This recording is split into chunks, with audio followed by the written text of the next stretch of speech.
wanted to ask you basically the same thing, and one of the questions that you came up with, which was the moment in your life that you felt truly seen, like in a good way. What were some of the moments where, or what are things that happen that you're seen and you feel good and you feel like you feel like people are seeing me for me, and it had nothing to do with black or white or in the middle or anything? Yeah, no, I think that, you know, that you bring up something, you know, with that whole, like, you know, trying to do things to not to distract, but to get to people to focus their attention on the things that you're capable of and the things that you know, your efforts and who your character, who you are as a person. And I think that, in the moments when I felt very fulfilled, you know, like with like making books or people having a positive reaction, I feel like that, you know, that I feel very seen for that, you know, in the book world. In a sense, I do think that I have had to question a lot of things lately about, like, what do people see when they see me in the book world, you know? And so Yeah. that I don't know. I mean, I don't make books that are about specifically, you know, like, you know, that like talk about race as like a theme. Like I don't have like an interest in focusing a story on that. I think because I, you know, always want to try to make work that emphasizes like what you're saying, like, no, these are the, like, let's focus on like who we are as people and our experiences outside of, you know, the things that sometimes limit us in the world. Right. And I think that that's, so when I feel truly seen, when people are talking about the things that I have done and can do, when I was trying to think about also like when I was a kid, I really wanted to make sure that I mentioned this. So, you know, when I was a kid, and, you know, still to this day, you know, the world around me in media, in music, like what we deem as like the best artwork, it's all very white centered. And I am just now coming to that realization that everything that I've loved in my past, you know, because I grew up in this sort of, you know, more like, you know, white centered community, white centered world, you know, my sort of view of things is like, I'm really feel like I'm seeing it with the open eyes for the first time now.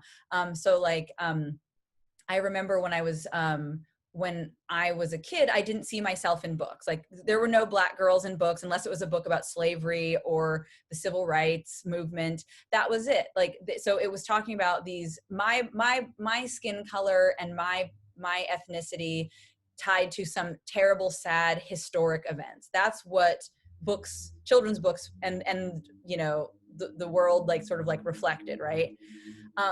And I felt very left out of just regular experiences, like everyday experiences. Like I was a very lovey-dovey child and I always wanted to like fall in love, and I was very crushy. I was always getting crushes from a very young age.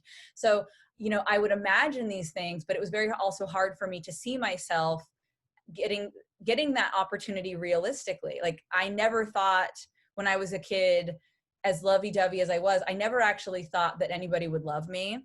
Me too. That I was allowed to fall in love, that because I didn't see that. But there was one time that I remembered that like the idea sparked. And yes, I know that my parents, you know, they fell in love and they, you know, got married. They had me, you know, and my dad was Jewish and white presenting, and my mother is Black. And so, yes, I know that those things can happen, but you don't really understand some things until you see them reflected from the outside world, right? Right. So I remember seeing the Duran Duran video, Hungry Like the Wolf. And I must have been very small, because I think that video probably came out like, you know, 84 or something. I was very even small. earlier. Yeah, 82. Earlier. Yeah. But I remember the first time I saw it, I was shocked and like floored that they showed a white man and a Black woman like in a romantic moment together. I was like genuinely like, this can happen, because I didn't see it anywhere else. Interesting. And then this is like in the 80s. And I know everybody's, if they're watching and they're talking about like, well, there was that one Star Trek when Kirk kissed Uhura and that was a big deal. It was like that was also like 20 years earlier, you know, or 15 years Right. earlier. But so that was a very pivotal like moment. And then there was like this gap, right? Right. And I just remember being a teenager and watching movies and not realizing that there were only white people in these movies. That like I'm realizing now, like, oh, that there's no black people in these movies. Or but but I just knew that like that was other experiences. That's what they were allowed to do. And like even like the Nirvana video Teen Spirit, I always think about this because I remember watching that video when I was like 14, and everybody was like obsessed with Nirvana, and it was a really big deal, and they were like the band to love. And I remember watching that video and not seeing anybody that looked like me in there, and I felt terrified, and I felt so left out, and I felt so invisible, that I was like, if I were with those kids, like they would hurt me. I am not Oh, allowed in. I am not allowed to listen to this music. You right. know, like there was something that those things told me that I wasn't allowed in. And Right. so I think that, you know, going back to the whole, are there moments where I felt seen? I am only experiencing moments of being seen now as an adult, Wow. through my efforts, through the things that I'm doing, the permission that these conversations are allowing me to talk about these things. I Right. never felt that ever. Wow. And so these are all very new feelings, honestly, being seen. Yeah. Oh, that's amazing. So that was long, but I was like, I really wanted to.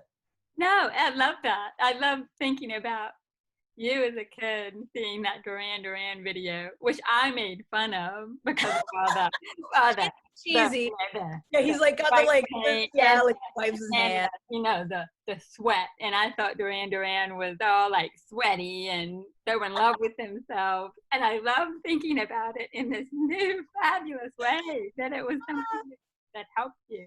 And what you said about feeling like you weren't even allowed to fall in love or have a boyfriend or a girlfriend or whatever, that is so true. I mean, I felt like there's there's never gonna be. I like boys, you know. I had crushes on boys, and I remember thinking, oh well, there's never gonna be a boy or a man or anybody who was going to be able to look past my hearing aids and that whole thing. Nobody's gonna, you know. And then and then I would start to think, well, maybe a capital D deaf boy or man will like me, but I don't know sign language, and you know, I'm too lazy to learn it. Or I'm not in the right environment to learn it would be a better way. I'm kind of being silly. But that felt like something that was never going to happen. That that's not even allowed.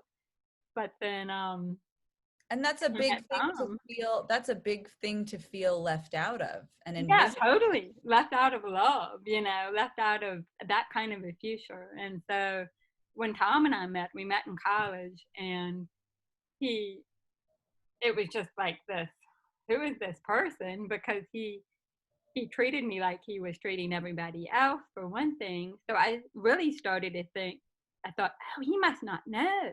He must not know anything about this. And so one day it was like I came out to him, you know, not as a gay person, but as a deaf person, you know, do you know this about me? Do you know?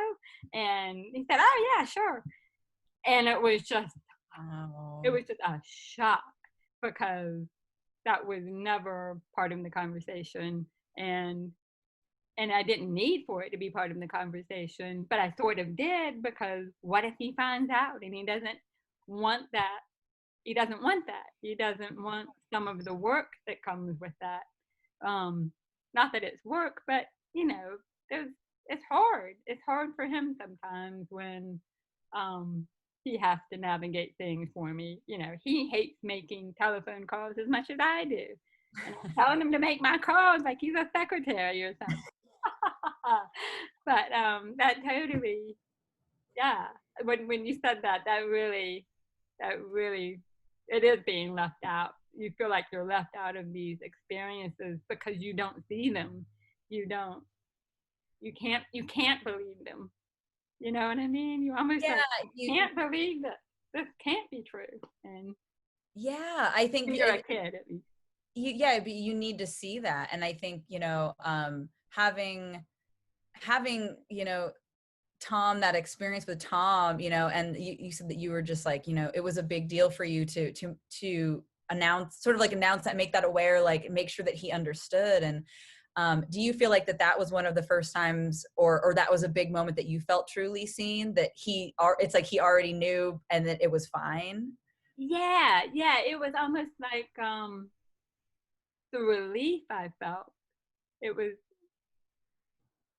and I think you're right. I think he was seeing me as I was, and he knew that I had trouble hearing and that I wore hearing aids. He knew all that, and he clearly didn't care that he liked me.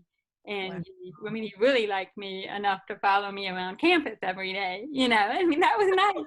And I was very mean to him for a long time because I was afraid of the distraction. I have to get straight A's. Oh, you're distracting me. And so I was mean to him at first, but I also really liked it because this boy likes me, and he doesn't seem to care about this thing that, I needed him to care about it, obviously, but I also didn't want him to care at all.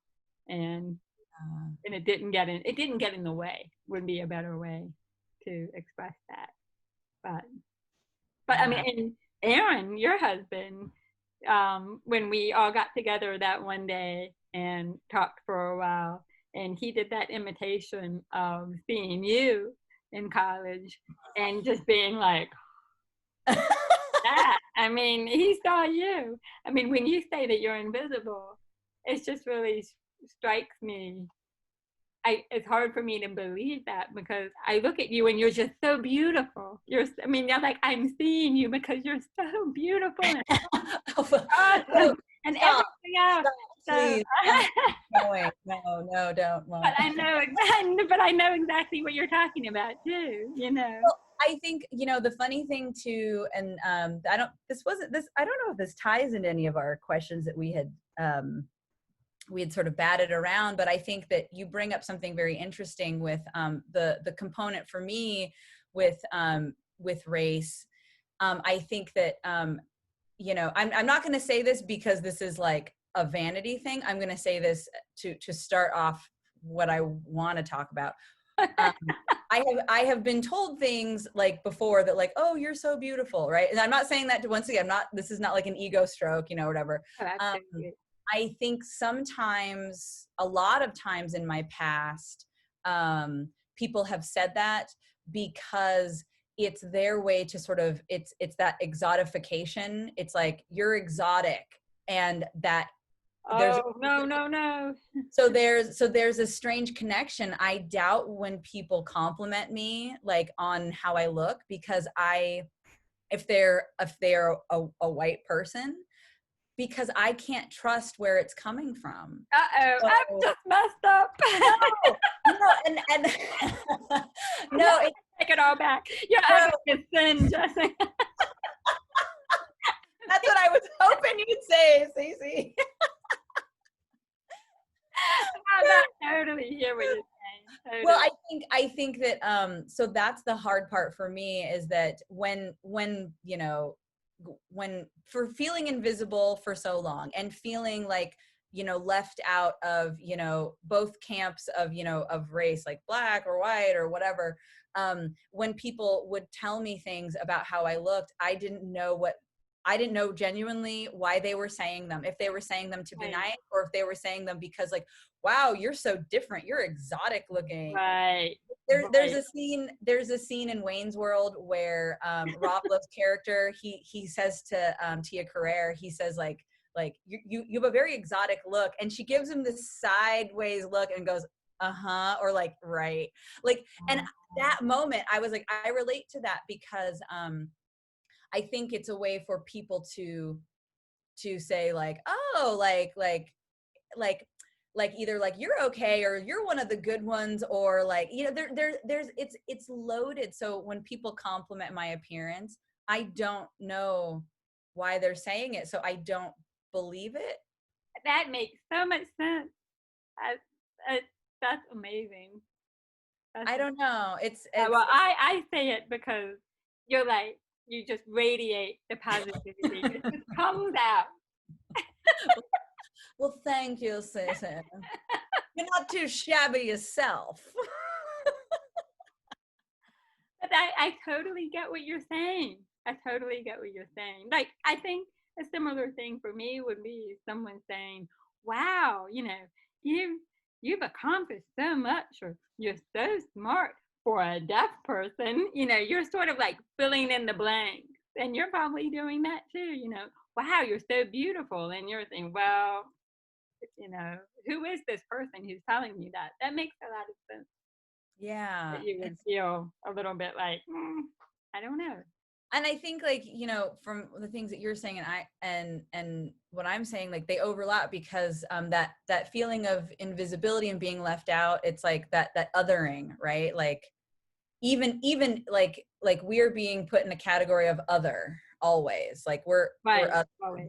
And that definitely ties into like, you don't want to feel like other, so you want to make everybody comfortable and you want to be seen like them. So being seen like them for you and I, it's a different sort of like trying to be seen but not seen, because you don't want everybody to be like, you're black, like that's like, I don't want people to point at me and say you're black, like that's like, okay, well, you don't need to point that.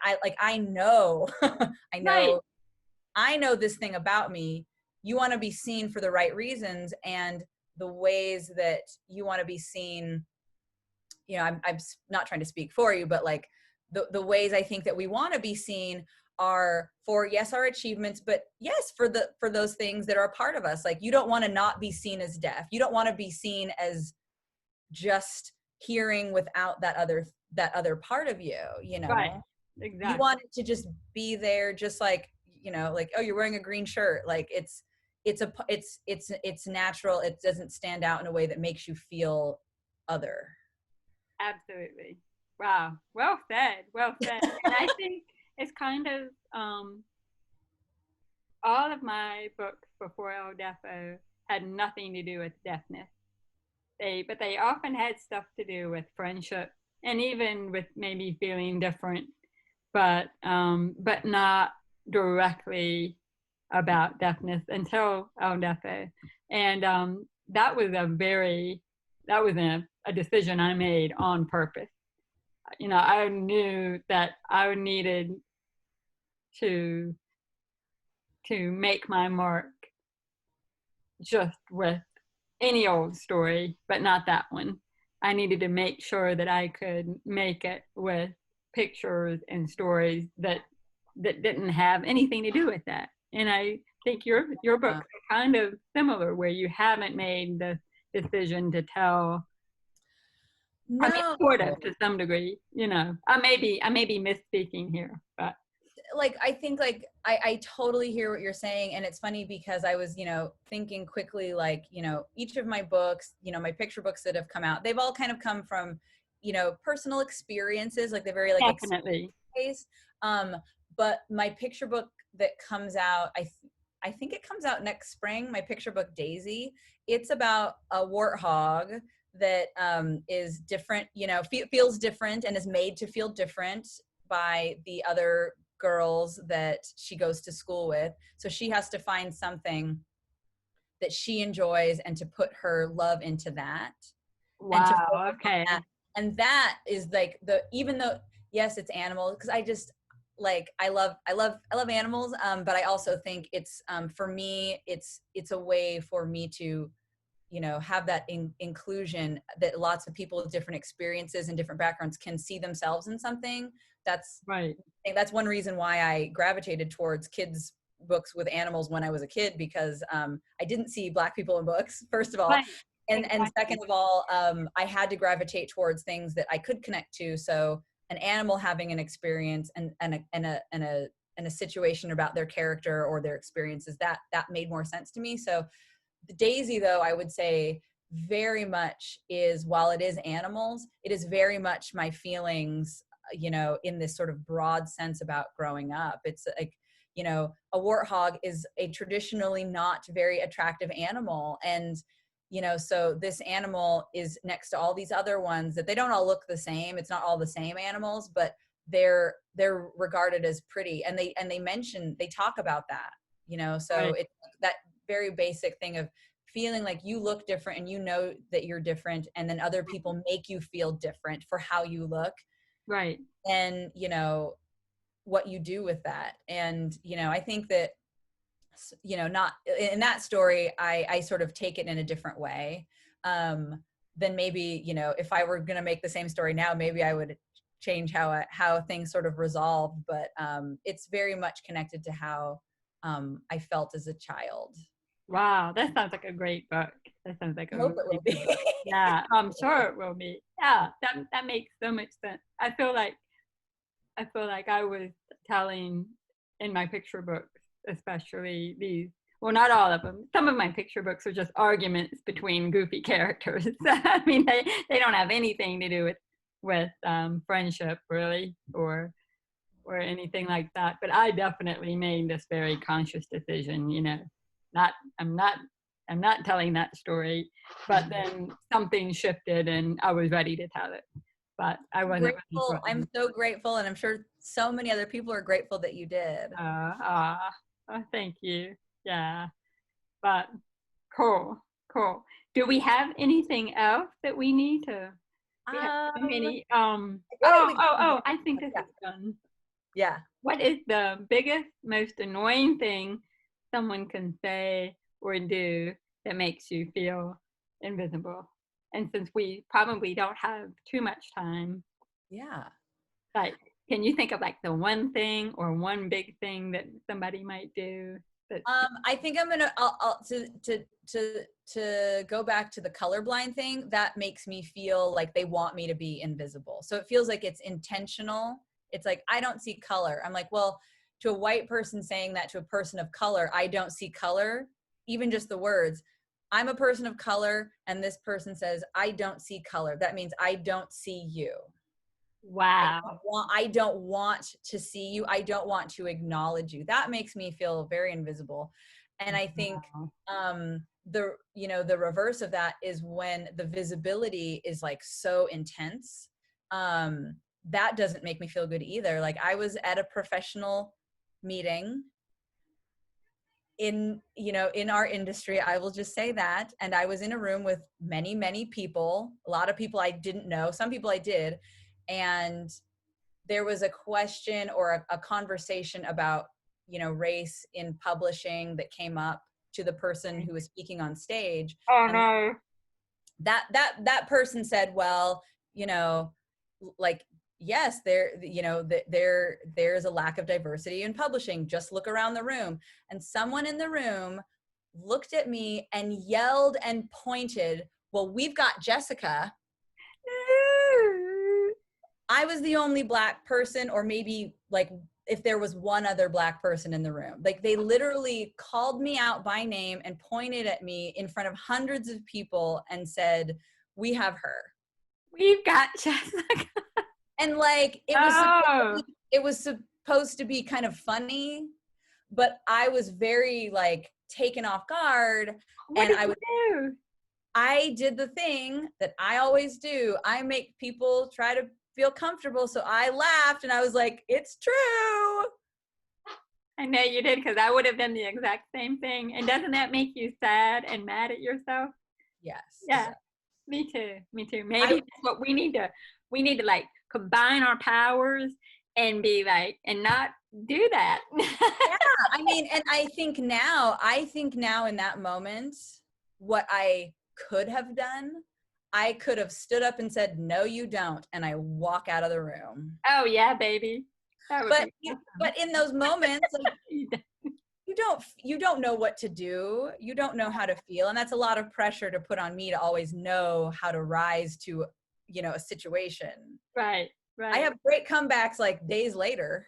Absolutely. That's essentially what El Defo is, or those, you know, what I should have done, what I should have said, you know. Yeah. And yeah, I think the older I get and the more experience I have, I feel like I make these little baby steps to make those fantasies of what I should have done be the things that I actually do.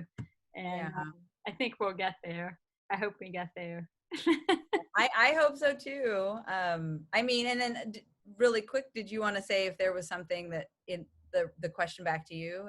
Oh, yeah, that's an easy one for me. It's when somebody, when I ask somebody to repeat themselves and they say, "Oh, never mind." So I don't know. I don't get to know, even if it was, the person is thinking, I'm just trying to save you a little bit of time. It wasn't important. But, I still want to know. I asked you to repeat it. Oh, never mind. It's not important. That's That's the so number one. like, You don't say never mind to a deaf person. If you get anything out of this program, ladies and gentlemen. no, I want to know. That was why. Yeah. That's so cool. Yeah, so that would be mine. That would be mine. But I have learned to sort of stand up for myself in those situations and just be like, and pressure them and say, no, I really do want to know. Go Yeah. ahead and tell me. And then, they'll tell me. But never mind. I hate it. Yeah. I mean, I think that like that allows us to remain invisible. That allows you to remain invisible, right? Like, Yeah, exactly. So you need to be visible, like with your cape. yeah, we're just like They'll say, why are you doing that? Like, I don't know. I will say, yeah. I will say there are many moments where I do want to feel invisible, like when I show up for an occasion and I'm not dressed correctly, or when I smell really bad. But like, please let me be invisible right now. So, That's the upside of Zoom and during the pandemic, right? yeah. Don't worry about those things.